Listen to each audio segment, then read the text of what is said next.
దేవుని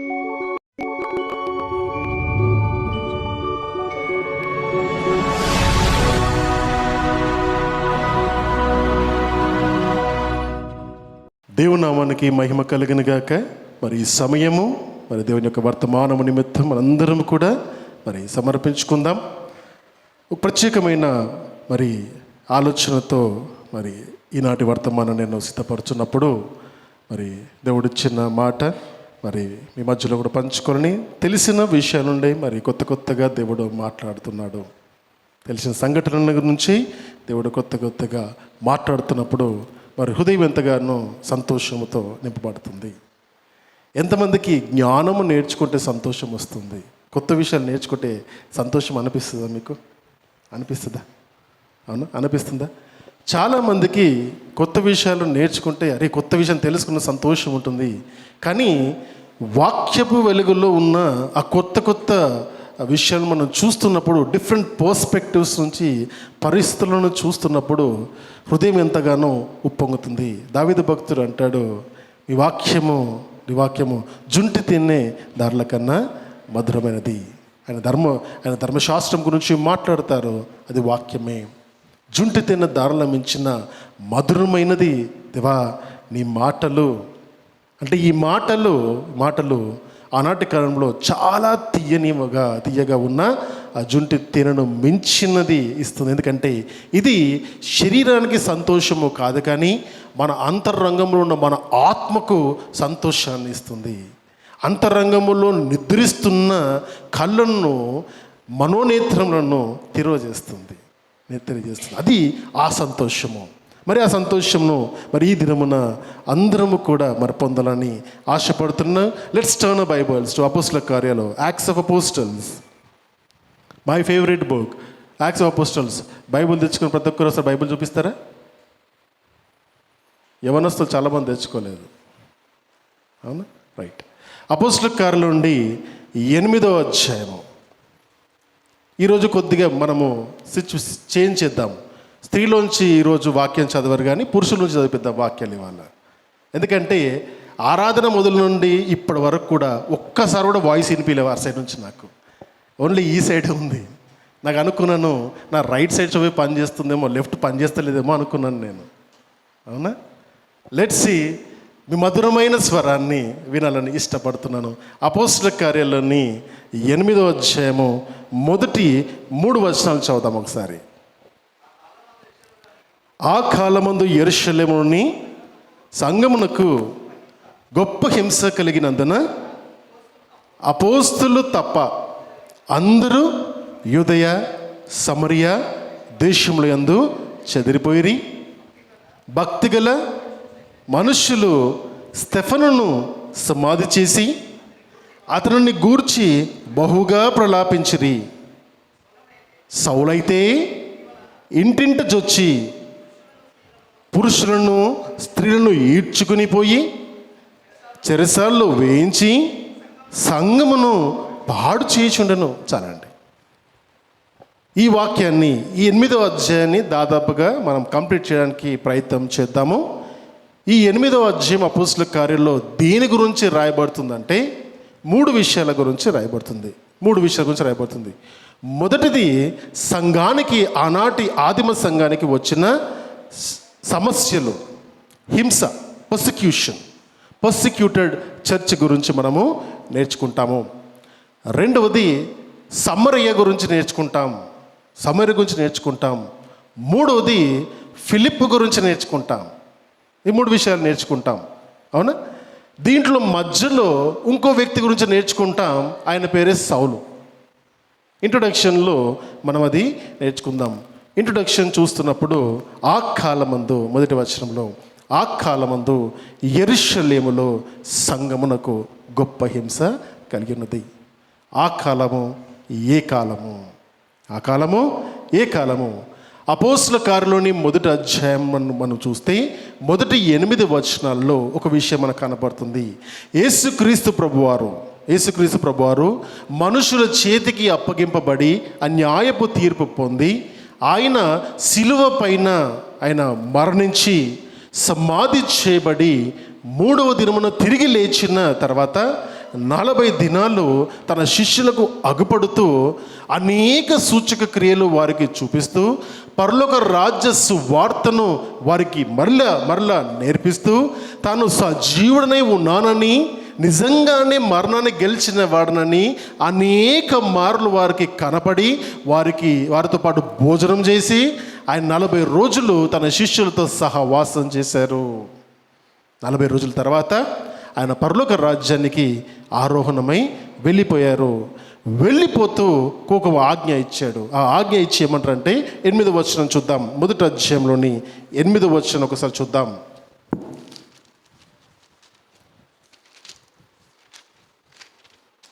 చదువుతారేమ్మా ఎవరు? ఆయనను పరిశుద్ధాత్మ మీ మీదికి వచ్చినప్పుడు మీరు శక్తి నొందుతారు గనక మీరు యెరూషలేములోను యూదయ సమరయ దేశములంతటను భూ దిగంతముల వరకును నాకు సాక్షులై ఉందరని వారితో చెప్పాను. అందరు నవ్వుతున్నారు పాపం. ఎందుకు నవ్వుతున్నారు? Right, don't worry, good reading, good going. Right, ఇక్కడ ఏం నేర్చుకుంటామంటే ఈ అపోస్తల కార్యంలోని మొదటి అధ్యాయం 8వ వచనంలో ఏం రాయబడుతుందంటే, ఇంకా పరిశుద్ధాత్మ మీ మీదికి వచ్చినప్పుడు మీరు ఏమవుతారు? యూదయ సమరయ తర్వాత భూదిగంతం అంతటి కూడా. ఇక్కడ ఏ దేశాల గురించి రాయబడింది చూసారా? యూదయ సమరయ భూదిగంతం అంతటికి కూడా మీరు ఏమవుతారు? సాక్షులుగా ఉంటారు అని ఆయన వాగ్దానం చేస్తున్నారు. ఎప్పుడు? పరిశుద్ధాత్మ దేవుడు వారిపైకి దిగి వచ్చినప్పుడు యూదయలోను సమరయలోను భూదిగంతముల వరకు సాక్షులుగా ఉంటారు. పరిశుద్ధాత్మ దేవుడు దిగి వచ్చినప్పుడు సాక్షులుగా ఉంటారు. అది కంక్లూజన్. ఎక్కడెక్కడ అంటే భూలోకం అంతటా. ఏ విధంగా భూలోకానికి సువార్త తీసుకెళ్ళబడింది అని చెప్పినప్పుడు మనం ఈ విషయాన్ని ఆలోచించుకోవాలంటే అప్పటి వరకు మరి సువార్త ఎక్కడ ప్రకటింపబడింది? అప్పటి వరకు సువార్త ఎక్కడ ప్రకటింపబడింది? యేసుక్రీస్తు ప్రభువారు బ్రతికున్న కాలంలో 33.5 సంవత్సరాలు లోకంలో జీవించినప్పుడు ఆయన చివరి 3.5 సంవత్సరాలు ఆయన ఈ లోకంలో సువార్తను ప్రకటించారు. ఆయన ప్రకటించిన సువార్త మొత్తము కూడా ఆనాటి కాలంలో ఉన్న కానాను దేశము, ఈనాటి కాలంలో చెబితే ఇజ్రాయేల్ దేశము. గలిలయ ప్రాంతములోని నజరేతులో ఆయన పుట్టి అక్కడ నుండి కపెర్నహూము, గలిలయ ప్రాంతము, కింది భాగమున యూదయ ప్రాంతం అంటే ఇజ్రాయేల్ దేశం అంతా తాను చుట్టుపక్కల ఉన్న కొన్ని ప్రదేశాలకు మాత్రమే ఆయన సువార్తను ప్రకటించారు. ఆయన సువార్త ఎక్కడ ఉంది? ఇప్పుడు మందిరము యెరూషలేములో ఉంది. సువార్త ఎక్కడ నుండి ప్రారంభపడిందంటే యెరూషలేములో నుండి సువార్త బయటకు వెళ్ళింది.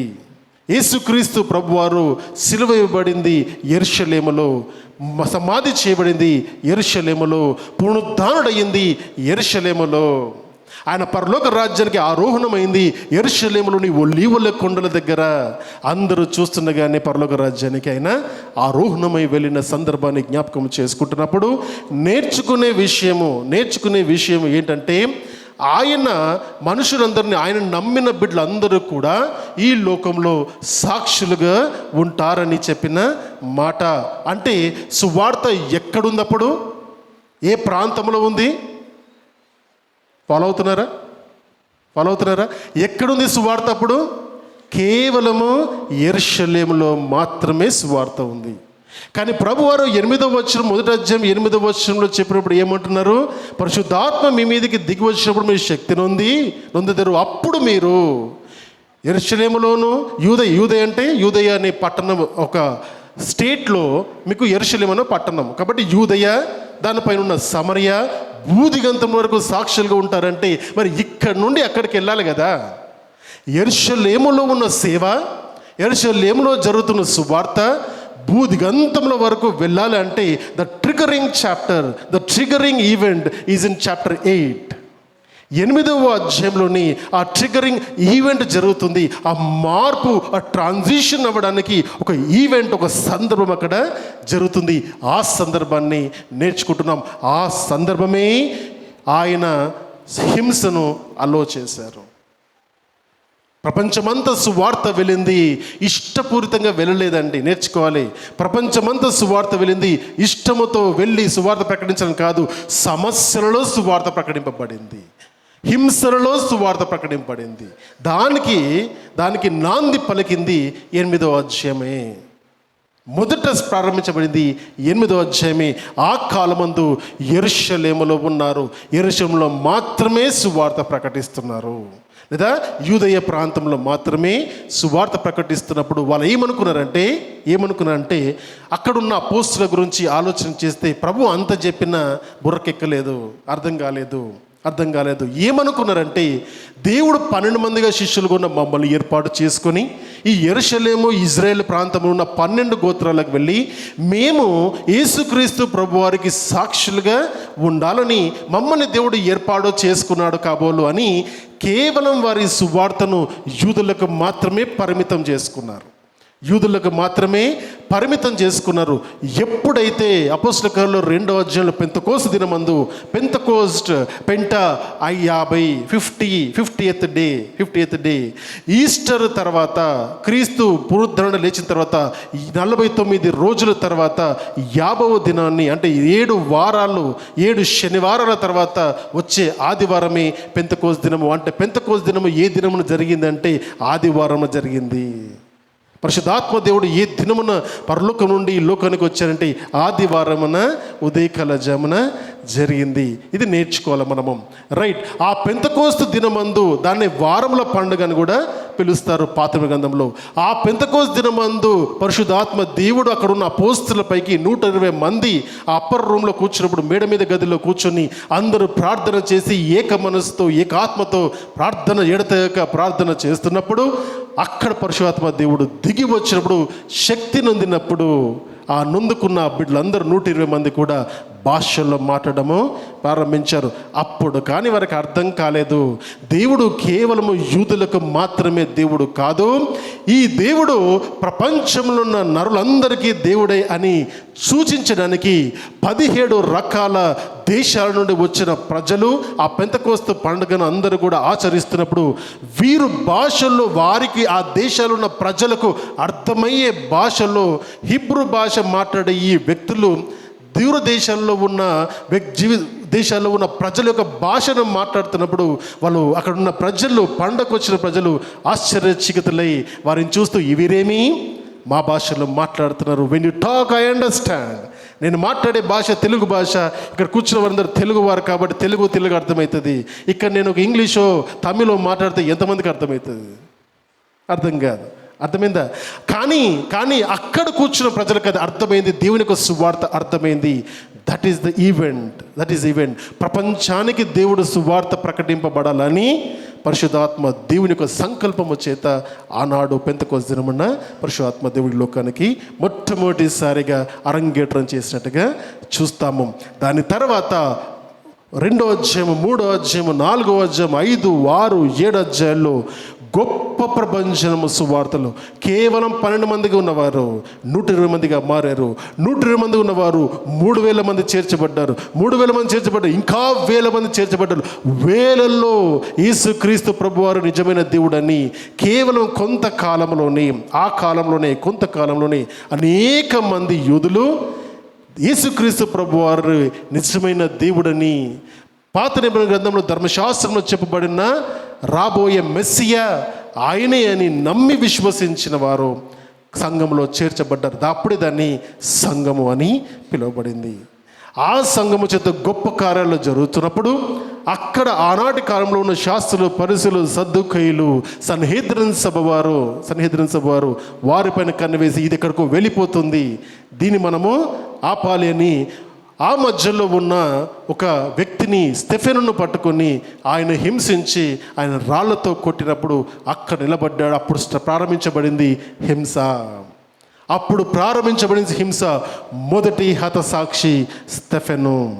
మొదటి హతసాక్షి స్టెఫెను క్రీస్తు తర్వాత క్రీస్తు చెప్పినట్టుగానే తండ్రి వీరేమి చేర్చిన వీరికి తెలియదు, వీరిని క్షమించుమని చెప్పిన మాట అదే మాట, మరణిస్తున్నప్పుడు కూడా స్టెఫెను చెప్పిన మాట అదే మాట, తండ్రి వీరేమి చేర్చున్నారు వీరికి తెలియదు. ఎందుకంటే వారు చేస్తున్నది వారికి తెలియదు గనుక, తెలియక చేస్తున్నారు గనుకని, అజ్ఞానంతో చేస్తున్నారు గనుకని దేవా క్షమించుమని అడిగిన భక్తుడు స్టెఫెను భక్తుడు.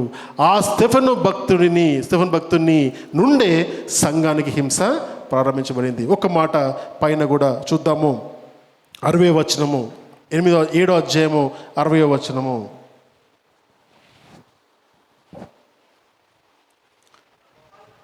అతడు మోకాల్లోని ప్రభువా వారి మీద ఈ పాపం మోపకమని గొప్ప శబ్దంతో పలికెను.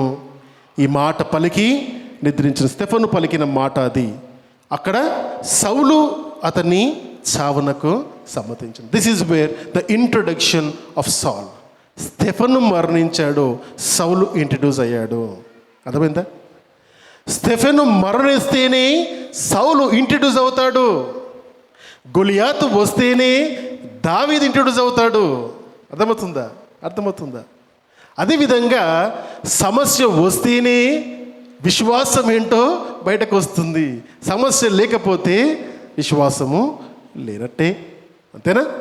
ఇక్కడ స్టెఫెను మరణముతో ఒక గొప్ప ప్రపంచం జరిగింది. ఏంటంటే హింస ప్రారంభించబడింది. మీరు గమనించండి, ఈ లోకంలో క్రైస్తవులను ఎంతగా హింసిస్తారో అంతగా క్రైస్తవము అది పెరుగుతూ పోతుంది. That is the logic. అదేమి ఈరోజు విషయం కాదు, 2000 సంవత్సరాల క్రితమే జరిగింది, ఈనాడు జరుగుతుంది, ఇంకా 1000 సంవత్సరాలు కూడా అదేవిధంగా జరుగుతుంది. ఎక్కడ క్రైస్తవులపైన హింస జరుగుతుందో అక్కడ సువార్త ప్రపంచనం అవుతుంది. ఎందుకంటే దేవుని శక్తి అది, మనుషుల పని కాదు, దేవుని యొక్క శక్తి అయి ఉన్నది. రైట్, ముందుకు వెళ్దాం. ఇక్కడ ఆ కాలమందు యెరూషలేములోని సంఘమునకు గొప్ప హింస కలిగింది.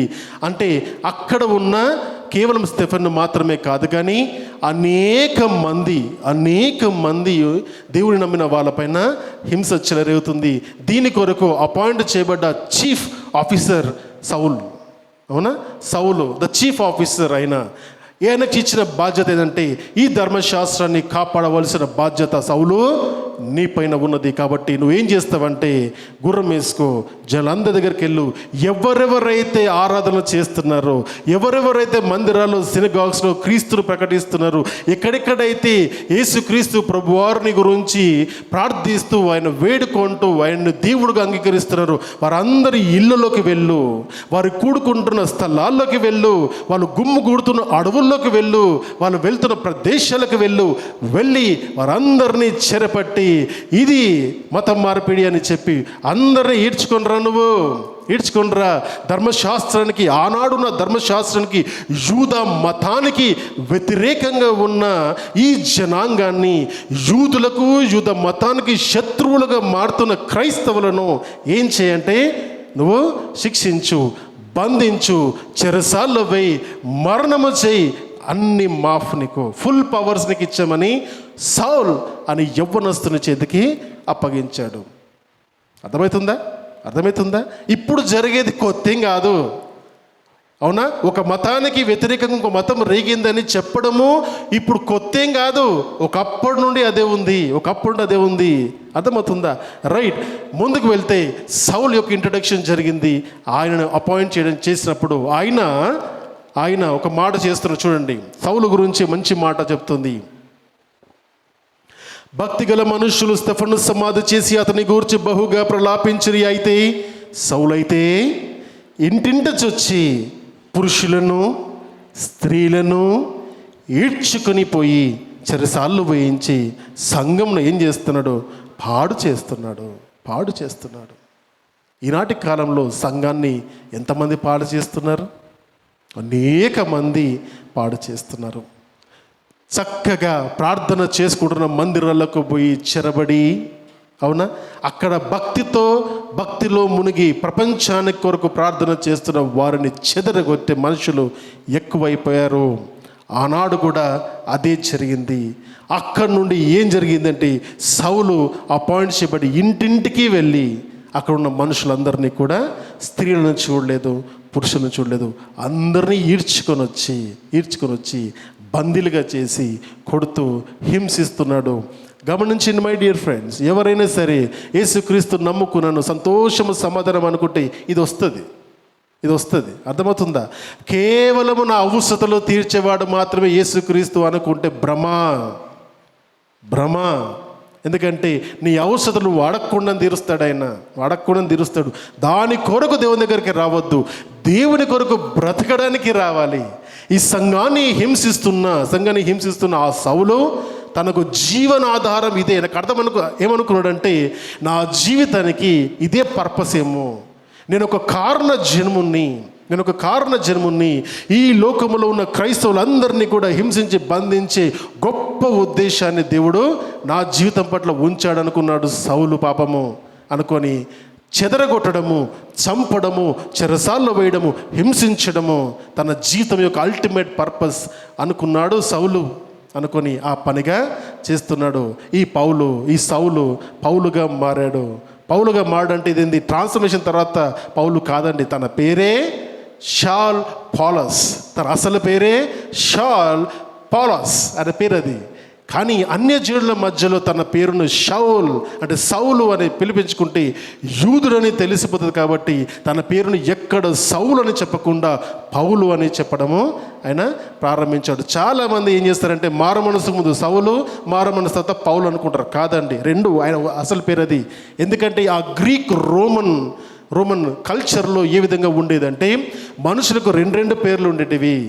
జాన్ మార్క్, విన్నారా పేరు ఎప్పుడైనా? జాన్ మార్క్ అంటే యోహాను మార్క్, ఆయన అసలు పేరు మార్కు సువార్త రాసిన వ్యక్తి పేరు యోహాను మార్క్ అనేది అన్యజనులకు రోమన్స్లో ఉన్నాడు కాబట్టి ఆ గ్రీక్ పేరును పెట్టుకున్నాడు. జాన్ అని యూదుడు కాబట్టి యోహాన్ అని ఆ పేరును పెట్టుకున్నాడు. గమనించండి, ఈ విధంగా నేమ్స్ డిఫరెంట్గా ఉంటాయి. ఆ విధంగా ఇక్కడ చూస్తే ఈ సౌలు ఈ జీవనాధారంగా ఉన్న ఈ పనిని ఏమనుకున్నాడు? చెరసాల్లో వేయిస్తూ తనందరినీ కూడా చెరసాల్లో వేయించి సంఘాన్ని పాడు చేస్తున్న ఈ వ్యక్తి మారు మనసు పొందిన తర్వాత ఏమంటాడు చూద్దాం ఒకసారి. ఫిలిప్పీయులకు రాసిన పత్రిక 3:21. ఫిలిప్పీయులకు రాసిన పత్రిక 3:21. ఎఫెసీయులకు రాసిన పత్రిక తర్వాత ఉంటుంది. 21 చదవమ్మా. నా మట్టుకైతే బ్రతుకుట క్రీస్తే, చావైతే లాభమే. అదేంటి ఇది కదా మారు మనస్సు. సంఘాన్ని పాడు చేయాలని తన జీవితానికి ఇదే గొప్ప ఆధారం అనుకొని బయలుదేరిన ఒక గొప్ప గ్రేట్ ఆఫీసర్, అంతమందిని సంఘాన్ని పాడు చేస్తున్న వాడు తన జీవితంలో ఒక్కటి జరిగింది. క్రీస్తును వెంబడించిన తర్వాత, క్రీస్తు ప్రత్యక్షమైనప్పుడు తన మనసు మారిపోయి తన జీవితమే మారిపోయింది. హింసించే సౌలు నా మట్టుకైతే బ్రతుకుట క్రీస్తే. He understand the purpose of his life. He understand the real purpose of his life. ఈరోజు చాలామందికి ఆ అంతర్గతంగా నేను ఎందుకు బ్రతుకుతున్నాను, నా బ్రతుకు ఒక ఉద్దేశం ఏంటని అడిగి ప్రశ్నించే ఆలోచన ఎంతమందికి ఉంది? ఎందుకు బ్రతుకుతున్నాను? బయట పశువులు బ్రతుకుతున్నాయి, ఈ లోకంలో నేను బ్రతుకుతున్నాను. డిఫరెన్స్ ఏంటి? నా జీవితానికి మన ఉద్దేశం ఉందా లేదా? అందరిలాగానే పుట్టడము, పెరగడము, తినడము, నచ్చినట్టు బతికేయడము, చావు వచ్చినప్పుడు చచ్చిపోవడము, అంతేనా? ఒకవేళ అది గనక అనుకుంటే గనక మీరు చాలా గొప్ప భ్రమలో ఉన్నారు. అంటే మీకు ఇంకా కళ్ళు ఓపెన్ కూడా కాలేదు. My dear friends, I'm telling you today దేవుడు ప్రతి ఒక్కరిని ఒక ప్రణాళిక ప్రకారం నిర్ణయించుకుంటాడు. ఒక ప్రణాళిక ప్రకారం మనుషులను పుట్టిస్తాడు. ఈ లోకములో ఆయన ఉద్దేశాలు నెరవేర్చడానికి ఏర్పాటు చేసుకుంటాడు. ఆ ఉద్దేశాలు నెరవేర్చబడాలంటే ఆయన ప్రత్యక్షత ఏ మనిషిలో వస్తుందో అప్పుడు ఆ జీవితంకు ఒక సార్థకత దొరుకుతుంది. ప్రశ్నిస్తాను అందరు నేను, మీ జీవితానికి సార్థకత ఏ విధంగా దొరుకుతుంది? ఎట్లా పడితే అట్లా బ్రతకడము జీవితం అయితే, ఎట్లా పడితే అట్లా మాట్లాడము ఈ జీవితం అయితే, ఏది నచ్చితే చేయడము ఈ జీవితం అయితే, మరి ఈ జీవితంకి బయట ఉన్న పశువులకు డిఫరెన్స్ ఏముంది? What is the difference? Check yourself. సౌలుగా మనం మాడుతున్న ఈ వ్యక్తి సంఘాన్ని హింసించిన వాడు క్రీస్తు ప్రత్యక్షమయ్యాడు. 9వ అధ్యాయంలో బ్రతుకు మారిపోయింది. ప్రశ్న వేసుకుందాం, నీ బ్రతుకులు మారిందా? దానికంటే ముందు వేసుకోవాల్సిన ప్రశ్న, క్రీస్తు ప్రత్యక్షత నీకు దొరికిందా? అర్థమవుతుందా? అనేక మంది క్రీస్తు ప్రత్యక్షను పొందుకున్నప్పుడు బ్రతుకుల్లో మార్చుకొని ఈరోజు తమ జీవితాన్ని పానార్పణంగా అర్పించడానికి ఇష్టపడుతున్నారంటే ఎందుకో తెలుసా?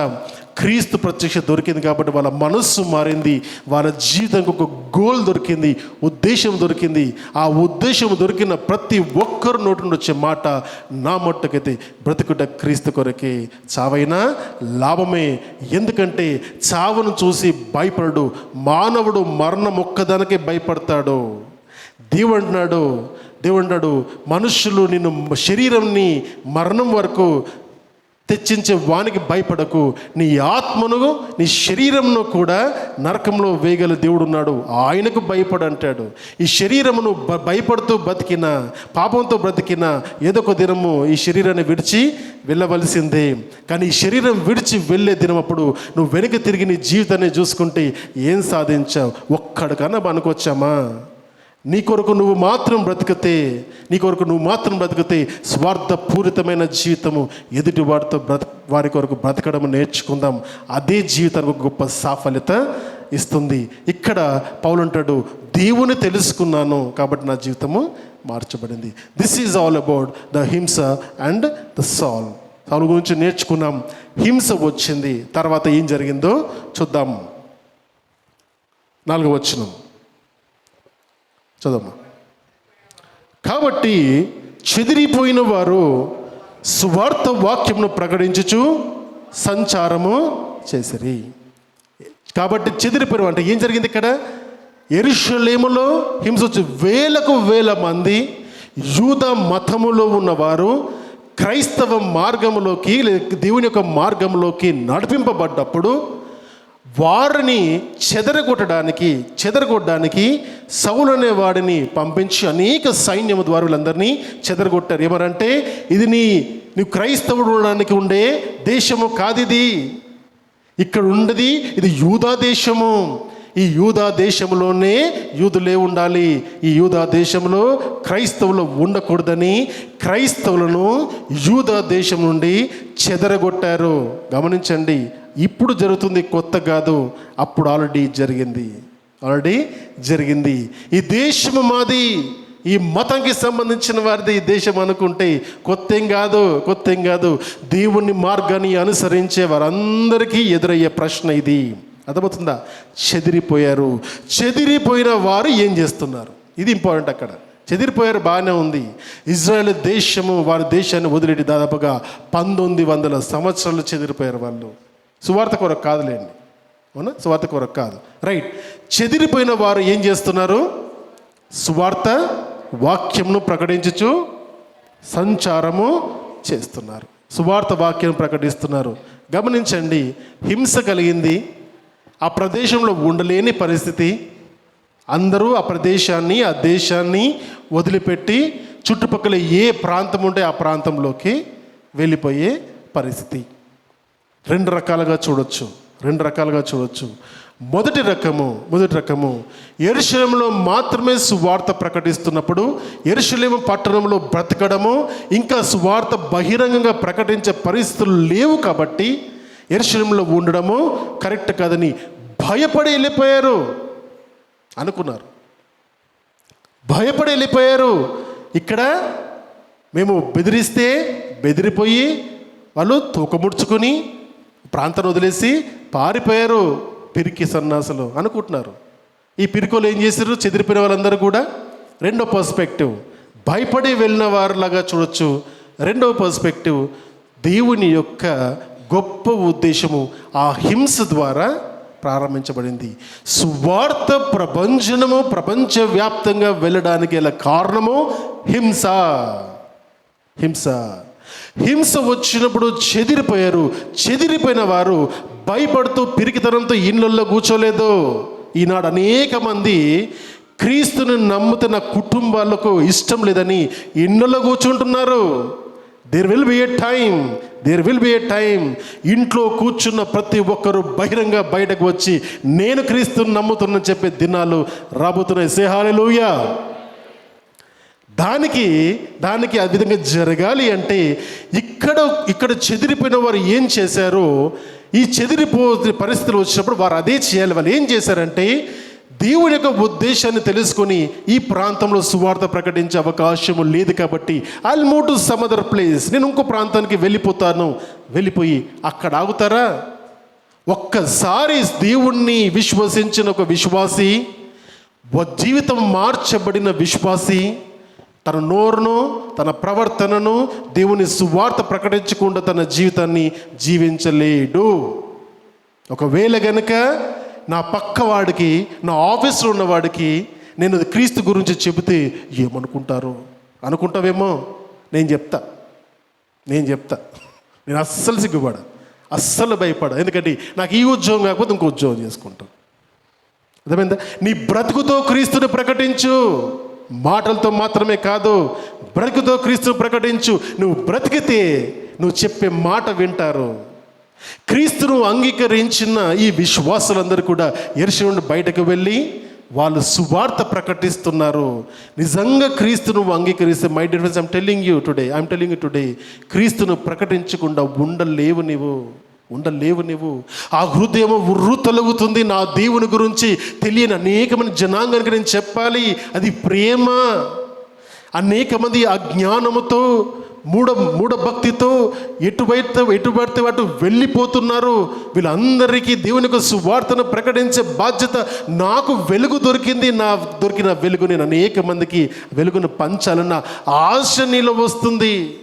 ఇంకా రాకపోతే క్రీస్తుని ఇంకా నువ్వు అంగీకరించలేదేమో ఆలోచన చెయ్యి.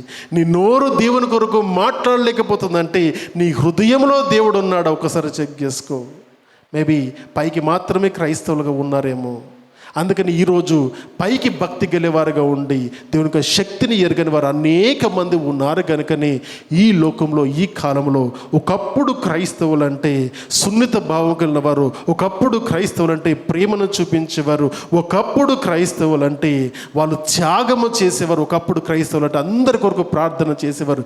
ఈరోజు క్రైస్తవులు అంటే గుళ్ళను దోచుకునేవారు, డబ్బులు అడిగేవారు, ఖర్చీఫ్లు అమ్ముకునేవారు, ద్రాక్షరసం అమ్ముకునేవారు, పళ్ళను అమ్ముకునేవారు, అమ్ముకుంటలేదు, వ్యాపారం చేశారు. అందుకనే అనేక మంది ఈరోజు క్రైస్తత్వాన్ని చూసినప్పుడు అసహించుకుంటారు. My dear friends, I'm being very open and honest with you. అసహించుకుంటున్నారు. ఎవరి వల్ల? క్రీస్తు వలన. క్రీస్తును నమ్మి వాక్యాన్ని నమ్మి దాని ప్రకారం బ్రతికేవాడు ఎప్పుడు కూడా దేవుని గురించి ప్రకటిస్తున్న అనేక మందికి దేవుని యొక్క సువార్తను ప్రకటిస్తూ సాక్షి జీవితాన్ని జీవిస్తాడు. అది లేనప్పుడే మన నోళ్ళు మూతవేయబడతాయి, బ్రతుకులు కూడా ఎవ్వరికి సాక్షార్థంగా ఉండవు. ఇక్కడ this is the transition. Important verse 8వ అధ్యాయము 4వ వచనంలో, అప్పటి వరకు సువార్త కేవలము యెరూషలేముకు పరిమితమైంది, దాని తర్వాత ప్రపంచమంతటికి వెళ్ళింది. That is the transition time. That is the triggering event. ఆ ట్రాన్సిషన్ టైంలో ఏం జరిగిందంటే, హింస వచ్చినప్పుడు వెళ్ళిపోయి చుట్టుపక్కల ప్రాంతాలన్నిటికీ వెళ్ళారు. గమనించండి, హింస వస్తే సువార్త పెరుగుతుంది. ఇది గుర్తుపెట్టుకోవాలి మీరు. హింస వస్తే సువార్త పెరుగుతుంది. హింస రావడము దేవుని చిత్తము. అనేక మంది ఇండ్లలో కూర్చొని సీక్రెట్ బిలీవర్స్ లాగా ఉన్న వారందరూ బయటకు రావడానికి దేవుడు ఉపయోగించే ఆయుధము అన్యజనుల నుండి లేదా స్వజనుల నుండి వ్యతిరేకత రావడము. ఆ వ్యతిరేకత రావడం నుండి సువార్త ప్రపంచనము ప్రారంభించబడుతుంది. ఇది నేర్చుకొని ముందుకు వెళ్దాం. నెక్స్ట్ అధ్యాయం, నెక్స్ట్ స్ట్రక్చర్లోకి వెళ్దాం. 5వ వచనం. అప్పుడు ఫిలిప్పు సమరయ పట్టణమును వరకును వెళ్ళి క్రీస్తును వారికి ప్రకటించుండు. చాలమ్మ 8వ అధ్యాయం మొత్తం కూడా ఫిలిప్పు గురించి, సమరయ గురించి రాయబడి ఉంటుంది. వాక్యం చదివే వరకు పెద్ద నేను చెప్పేది కొత్తగా అనిపించకపోయినా, my dear friends, I'm telling you this is important. ఓకేనా? మైండ్లో చాలామందికి ఈ మధ్య నాకు అర్థమవుతుంది ఏంటంటే, ఈ మాత్రం వాక్యం మాకు తెలీదా, ఈ మాత్రం చదువుకుని అర్థం కాదా, దీనికి సంఘానికి వెళ్ళాలా, బైబిల్ స్టడీకి వెళ్ళాలా, ఈ ఫెలోషిప్కి వెళ్ళాలా, కూర్చోవాలా చర్చలో. అసలు I can understand by myself. Being over confident is also satanic thing. My dear friends, I'm telling you, don't be over confident. ఈ మాత్రం తెలీదా అంటే, ఆ మాత్రం తెలుసుంటే ఎంతమందికి సువార్త ప్రకటించావు? మరి ఆ మాత్రం తెలుసుంటే ఎంతమందికి సాక్షి జీవితంగా ఉన్నావు? Do not be over confident. Okay, right, ముందుకు వెళ్దాం. అప్పుడు ఫిలిప్పు సమరయ పట్టణం వరకును వెళ్ళి క్రీస్తును వారికి ప్రకటించును. సమరయ గురించి కొన్ని విషయాలు నేర్చుకుందాం, తర్వాత ఫిలిప్పు గురించి కొన్ని విషయాలు నేర్చుకుందాం. రెండో భాగంకి వచ్చాను నేను. సమరయ ప్రాంతము ఎప్పుడైతే సొలొమోను రాజు దేవుడు తనను శిక్షించి, అంటే తన జీవితాన్ని నుండి దేవునికి తప్పిపోయాడో, తన అప్పటి వరకు యునైటెడ్ కింగ్డమ్గా ఉన్న ఇజ్రాయెల్ దేశము, 12 గోత్రాలకు ఇవ్వబడిన దేశము 2 భాగాలుగా విభజింపబడింది. 2 భాగాలుగా విభజింపబడిన ఆ దేశాలు 10 గోత్రాలను ఇజ్రాయేల్ అన్నారు, 2 గోత్రాలను యూదయ అన్నారు. అర్థమైందా? 10 గోత్రాలను ఇజ్రాయేల్ అన్నారు, 2 గోత్రాలను యూదయ అన్నారు. ఈ 2 గోత్రాలు ఎవరంటే, యూదయ గోత్రము, బెన్యామీను గోత్రము. యూదా గోత్రము, బెన్యామీను గోత్రము. యూదా గోత్రంలో నుంచి వచ్చిన వాడు దావీదు రాజు. బెన్యామీను గోత్రంలో వచ్చిన రాజు సౌలు రాజు. సౌలు కుటుంబస్తులు, దావీదు కుటుంబస్తులు మాత్రమే యూదయ యెరూషలేము ప్రాంతంలో మిగిలిపోయారు. మిగతా 10 గోత్రాలకు చెందిన వారందరూ కూడా పైకి వెళ్ళిపోయారు.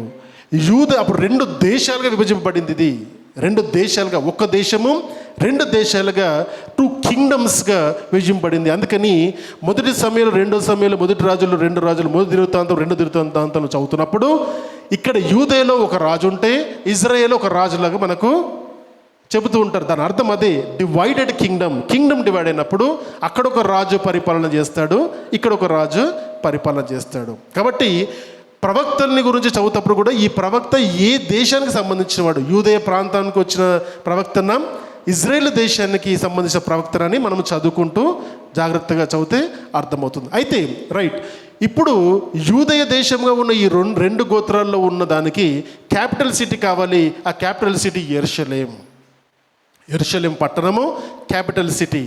అదేవిధంగా ఇజ్రాయెల్ దేశంగా ఉన్న 10 గోత్రాలకు క్యాపిటల్ సిటీ కావాలి కదా, క్యాపిటల్ సిటీ కావాలి.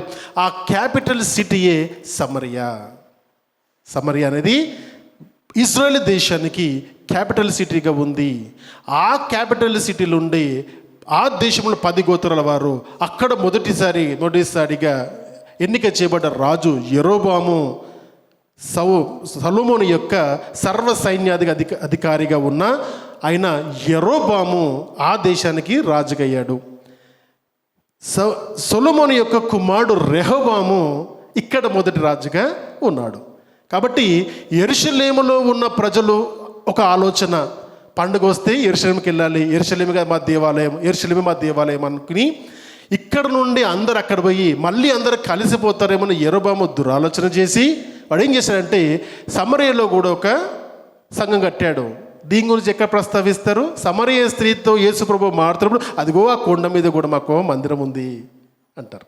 ఆ కొండ మీద కూడా మందిరం ఉంది. వాళ్ళకు మందిరాన్ని కట్టి యెరూషలేముకు వెళ్ళవలసిన అవసరం లేదు, మనందరం ఇక్కడే చేసుకోవచ్చు ఆరాధనలని అక్కడక్కడ బార్డర్స్లలో మందిరాలు కట్టించాడు. తర్వాత దేశము నాశనం అయిపోయింది.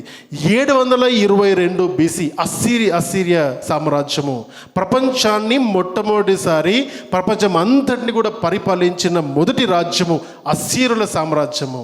ఆ అస్సీరుల సామ్రాజ్యము ఏ విధంగా ఉంటుందంటే, ఇజ్రాయేల్కి ఈ పక్కన వెళ్తున్నప్పుడు ఆ పైన అస్సీరియా అనే ఆ దేశం ఉంటుంది. ఆ దేశం యొక్క ప్రజలు దండెత్తి ఇజ్రాయేల్ ప్రజల్లో ఉన్న మొదటిగా సమరయ ప్రాంతాన్ని క్యాపిటల్ సిటీ పైన అటాక్ చేసి అక్కడ ఉన్న మందిరాలను కూల్చేసి అక్కడ ప్రజలను ఎత్తుకొని పోయి బందీలుగా చేసుకున్నారు.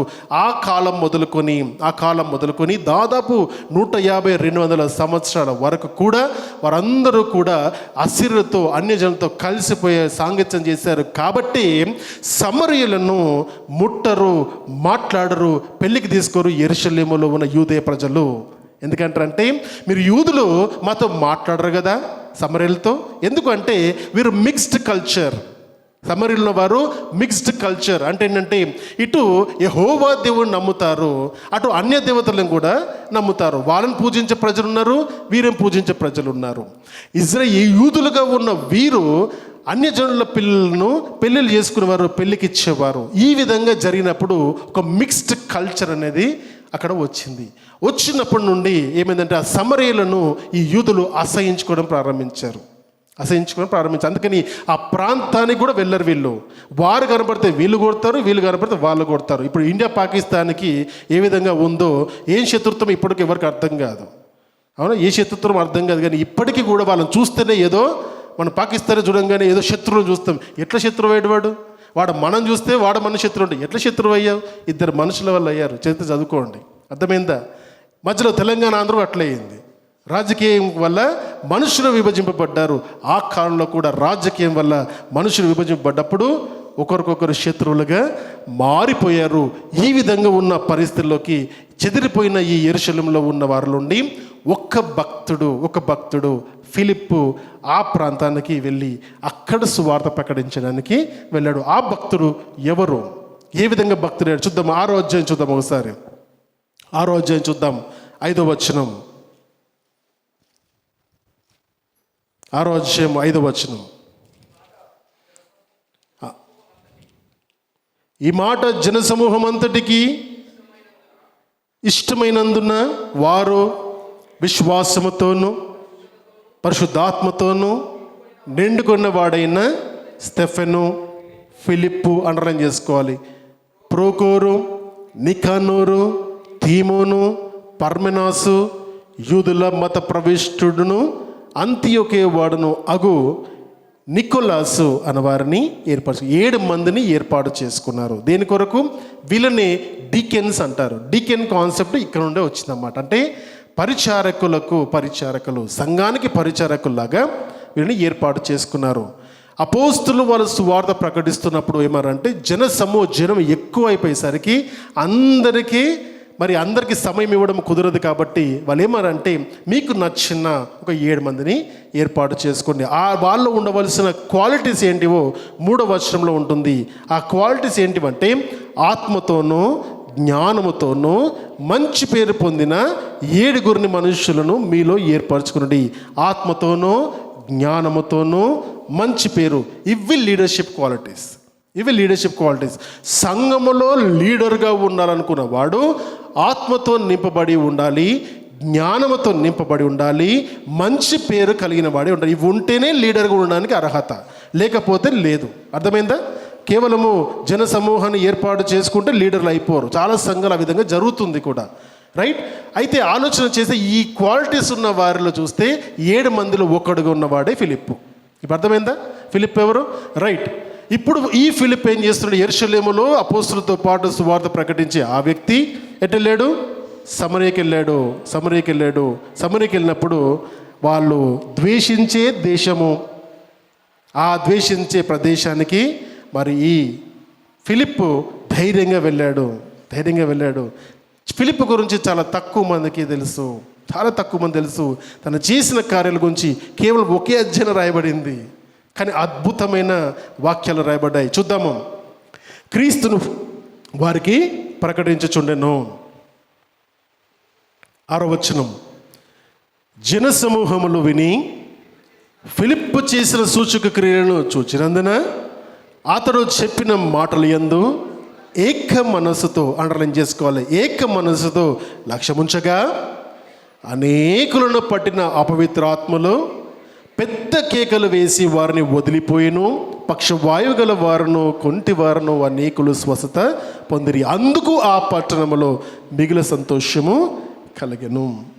I'll give a formula today, WWW. ఓకేనా? WWW రాసుకోవాలి. Word worship wonders. అర్థమైందా? దేవుని యొక్క వాక్యము ఎక్కడ ప్రకటింపబడుతుందో అక్కడ ఆరాధన చేస్తాము. ఆరాధన చేసినప్పుడు అక్కడ ఏమవుతాయంటే అద్భుతాలు జరుగుతాయి.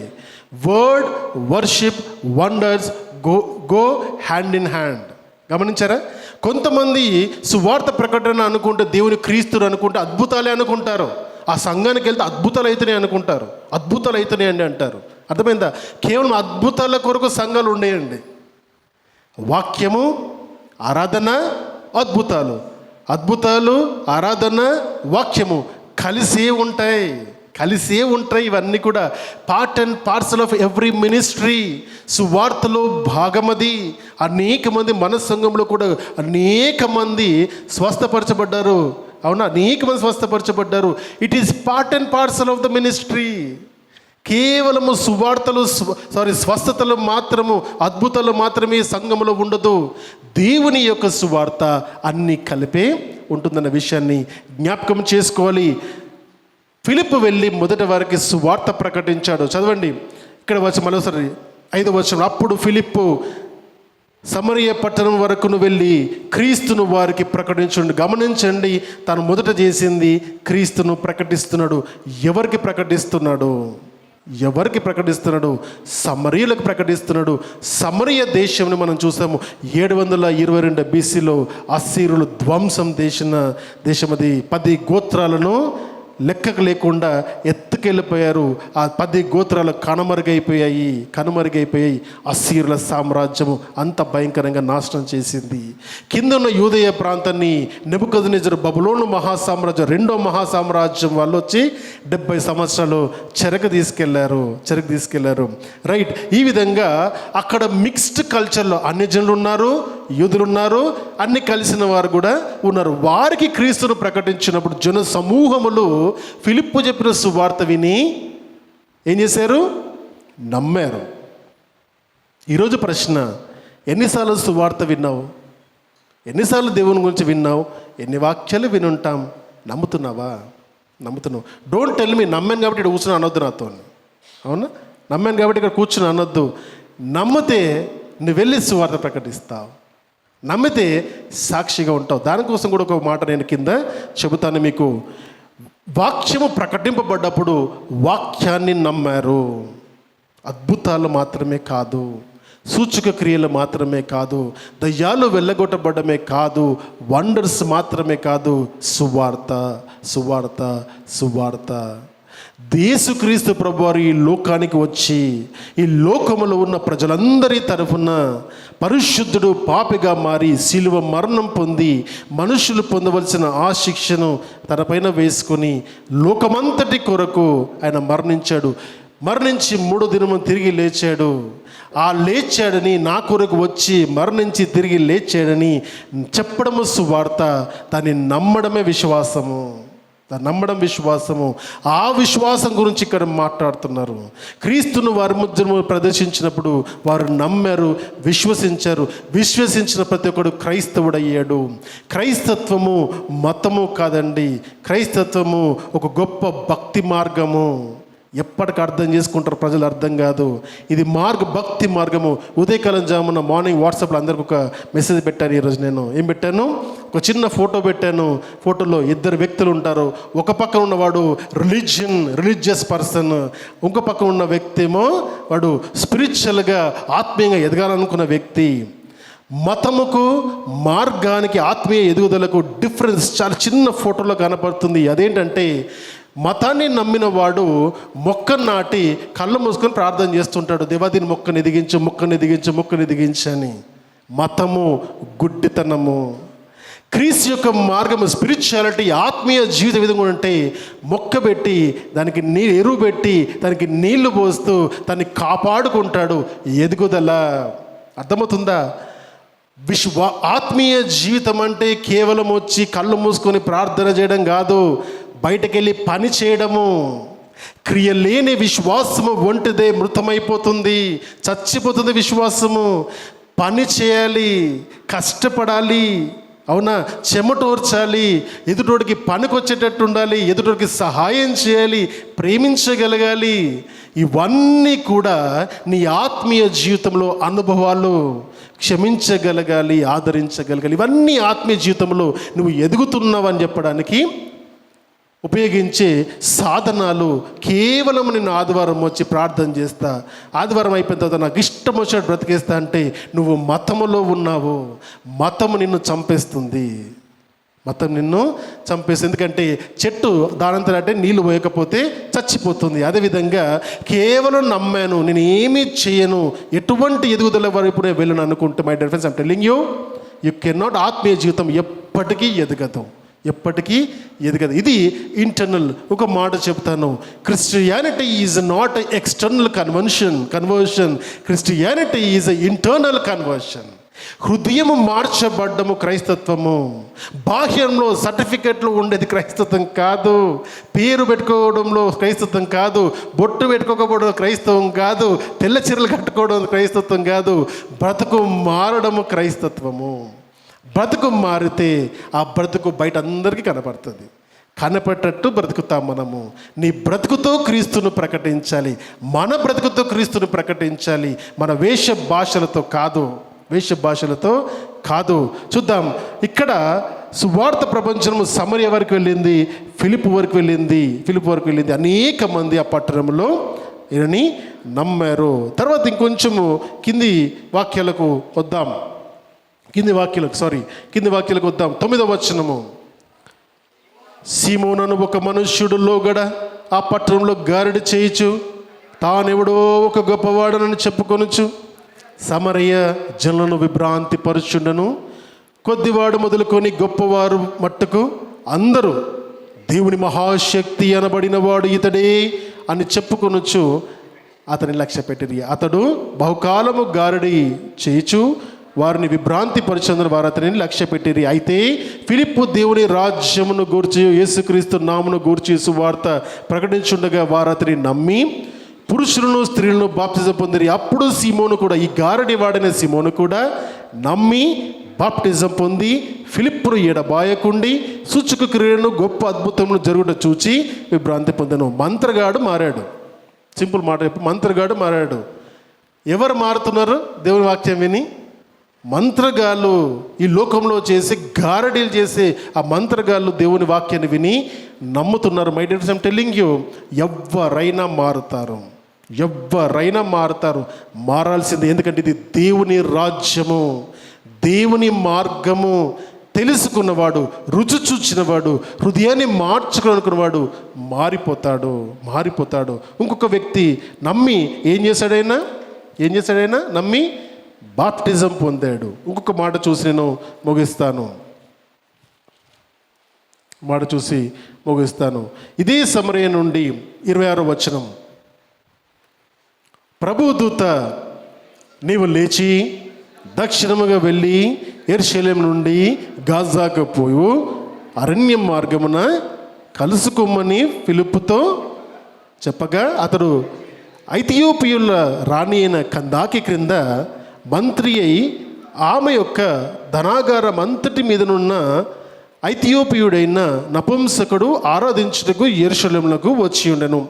అతడు తిరిగి వెళ్ళుచు తన రథం మీద కూర్చుండి ప్రవక్తైన యెషయా గ్రంథము చదువుచుండెను. అప్పుడు ఆత్మ ఫిలిప్పుతో నీవు ఆ రథము దగ్గరికి పోయి దాన్ని కలుసుకునమని చెప్పాను. ఫిలిప్పు దగ్గరకు పరిగెత్తుకుని పోయి అతడు ప్రవక్త అయిన యెషయా గ్రంథం 53వ అధ్యాయాన్ని చదువుచుండగా విని నీవు చదువునది గ్రహించుచున్నావా అన్నప్పుడు నాకు త్రోవ చూపుటకుంటే ఎలాగూ గ్రహింపగలనని చెప్పి రథమెక్కి తనతో ఫిలిప్పును వేడుకొనెను. తర్వాత ఇక్కడ 35వ వచనం. అందుకు ఫిలిప్పు నోరు తెరిచి లేఖనమును అనుసరించి అతనికి యేసును గూర్చిన సువార్త ప్రకటించాను. యెషయా గ్రంథంలో చెప్పబడిన 53వ అధ్యాయము ఇంతకు మనం చదువుకున్నాం. ఆ అధ్యాయాన్ని అప్పుడున్న నపుంసకుడు చదువుతున్నప్పుడు అర్థం కాకపోతే ఫిలిప్ వెళ్ళి ఆయనకు అందులో ఉన్నది క్రీస్తు సువార్తను ఆయనకు ప్రకటిస్తున్నప్పుడు వారు త్రోవలో వెళ్ళుచుండగా నీళ్ళున్న చోటికి వచ్చినప్పుడు నపుంసకుడు, ఇదిగో నీళ్ళు, నాకు బాప్టిజం ఇచ్చుటకు ఆటంకమేమని అడిగి రథము నిలుపుమని ఆజ్ఞాపించెను. ఫిలిప్పు నపుంసకుడు ఇద్దరును నీళ్ళలోకి దిగిరి. అంతటా ఫిలిప్పు అతనికి బాప్తిజం ఇచ్చెను. మొదటిది 39వ వచనం, వారు నీళ్ళ నుండి వెడలి వచ్చినప్పుడు ప్రభువు ఆత్మ ఫిలిప్పును కొనిపోయెను. నపుంసకుడు సంతోషించుడు తన త్రోవను వెళ్ళెను. అతడు ఫిలిప్పును మరి ఎన్నడూ చూడలేదు. రెండు విషయాలు జరుగుతున్నాయి. వాక్యం కొరకు ఒక దేశం నుండి ఇంకో దేశానికి వచ్చిన నపుంసకుడు, ఆయన కింద పనిచేసే ఆయన యెరూషలేము నుండి ఒక బైబిల్ కొనుక్కొని వాక్య ధర్మశాస్త్రం కొనుక్కొని చదువుకుంటూ వెళ్తున్నప్పుడు ఆయనకు అర్థం కాలేదు. ఫిలిప్ వెళ్ళి అర్థం చేశాడు. అర్థం చెప్పినప్పుడు అర్థం చేసుకున్న వ్యక్తి ఇమ్మీడియట్గా ఏం చేశాడు, ఇదిగో నీళ్ళు, రథాన్ని దింపమని చెప్పి ఎంబడే ఆ నీళ్ళలో దిగి బాప్టిజము తీసుకున్నాడు. My dear friends, I am telling, asking you today, ఎంతమందికి వాక్యం అర్థమైన వెంటనే బాప్టిజం తీసుకున్నారు? ఇంకా అనేక మంది బాప్టిజం తీసుకోవాలంటే నాకు ఇంకా వయసు రాలేదు, ఇంకా నాకు సమయం ఉంది, నా పిల్లలు ఇంకా 10th క్లాస్ చదవాలి, ఇంటర్మీడియట్ చదవాలి, ఇంకా లోక జ్ఞానం రాలేదని స్టోరీలు చెప్తున్నావేమో. My dear friends, I am telling you, Bible never focus on postponing your baptism. అక్కడ జరుగుతుంది ఏంటో తెలుసా? ఫిలిప్పును అడుగుతున్నాడు నపుంసకుడు, నాకు బాప్టిజం వేయకుండా ఆటంకమైంది నీకు అని అడుగుతున్నాడు. ఇక్కడ కల్చర్ ఎట్లా మారిందంటే, నీ కొడుకు బ్యాప్టిజం తీసుకో, నీ బిడ్డకు బ్యాప్టిజం తీసుకొని అడుక్కునే పరిస్థితులకు పాస్టర్లు వచ్చేసారు. అర్థమైందా? డిమాండ్ ఎక్కడ ఉండాల్సింది? డిమాండ్ ఎక్కడ ఉండాల్సింది? దేవుని విన్న వెంటనే నా మనస్సు మారింది, నేను నిజమైన దేవుని కనుగొన్నాను, ఈయన మార్గంలో నేను నడుస్తాను అని నిర్ణయం తీసుకున్న వెంటనే చేయవలసిన పని అది. డు నాట్ పోస్ట్పోన్ చేసే వారికి జీవితం ఉంటలో తెలియదు, మరొక అవకాశం ఉంటలో తెలియదు. నా ఫ్రెండ్ సర్కిల్లో ఒకరికి అదే విధంగా జరిగింది. తీసుకోరంటే ఇప్పుడు కాదరా తర్వాత తీసుకుంటాడు. 10 సంవత్సరం అయింది, ఇంకా తీసుకోవడానికి గ్యారంటీ లేదు. నేను చెప్పడం కూడా మానేస్తున్నాను. Once the opportunity is missed, opportunity is lost, it becomes a lost opportunity. My dear friends, do not delay. మీకు తెలిసిన వారు కానీ మీ కుటుంబస్తులే కానీ దేవుని తెలిసిన వెంటనే తీసుకోవాల్సింది. ఇంతకు మించి వేరే ఆలోచనలు మీకు ఉంటే అవన్నీ తప్పుడు ఆలోచనలే. క్వశ్చన్స్ ఉంటే you can come to me and ask. ఇక్కడ మొదటిది, he did not delay the baptism, number 1. Number 2, చాలా ఇంపార్టెంట్, ఫిలిప్పు మరి ఎన్నడను అతన్ని చూడలేదు. నపుంసకుడికి ఒకే ఒక్కసారి సువార్త ప్రకటించబడింది. ఆ నపుంసకుడు ఆ సువార్తను పట్టుకొనే తన ఇథియోపియా దేశానికి వెళ్ళిపోయాడు. తర్వాత వాళ్ళిద్దరూ కలవలేదు. సువార్త కొన్నిసార్లు మనల్ని వెతుక్కుంటూ వస్తుంది.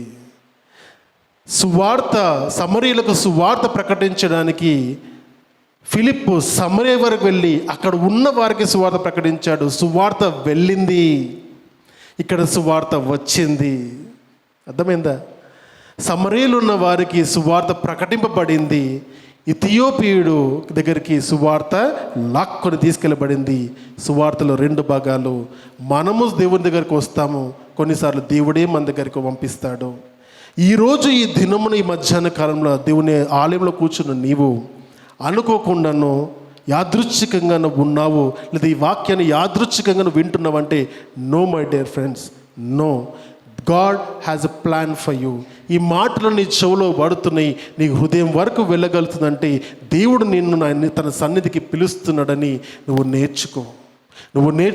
అది తెలుసుకున్న దినమున్న ఇమ్మీడియట్గా నువ్వు మారు మనస్సును పొందుకుంటావు. మారు మనస్సు పొందిన బిడ్డలు బాప్టిజంను తీసుకోవడానికి వాళ్ళు వెనుతీయరు. మరి అనేక సార్లు వినాలి, ఇంకా దేవుని జ్ఞానం పెంచుకోవాలని ఆరాటపడి ఇంకా డిలే చేసి అనేక మందికి చెప్పే మాట ఏంటో తెలుసా? ఒక్క సువార్త చాలు నీ జీవితాన్ని మార్చబడ్డానికి. ఒక్క వాక్యము చాలు నీ జీవితం మార్చబడ్డానికి. ఇంకా వాక్యాలు వింటున్నా బ్రతుకులు మార్చబడకపోతే there is a problem. Please check internally, అంతరంగంగా నీ హృదయాన్ని దేవునితో ఉన్న కనెక్షన్ని, ఆ డివైన్ కనెక్షన్ ఏ విధంగా ఉందో ఒకసారి సరిచూసుకుని సమయం ఇది. దేవుడు తన ఆత్మ, తన కృపను ప్రపంచంలో ప్రతి మానవునికి ఇచ్చాడు. కానీ ఏ మానవుడైతే దేవుణ్ణి వెతుకుతాడో వాడు క్రీస్తుని కనుగొంటాడు. ఏ మానవుడు దేవుని వెతుకుతాడు, వెతికే ప్రతి ఒక్కరికి క్రీస్తు దొరుకుతాడు. వెతికే వారిగా ఉందాం, వినేవారిగా ఉందాం, విశ్వసించే వారిగా ఉందాం, ప్రకటించే వారిగా ఉందాం, సాక్షులుగా ఉండేవారిగా ఉందాం. ఇది దేవుడు మనకు ఫిలిప్పు జీవితము నుండి, సౌలు జీవితంలో నుండి, సమరీయుల జీవితం నుండి, ఇథియోపియాలో ఉన్న నపుంసకుని యొక్క జీవితం నుండి నేర్పిస్తున్న పాఠాలు. నేర్చుకుందాం, బ్రతుకును మార్చుకుందాం. తలలో ఉంచండి, ప్రార్థన చేసుకుందాం.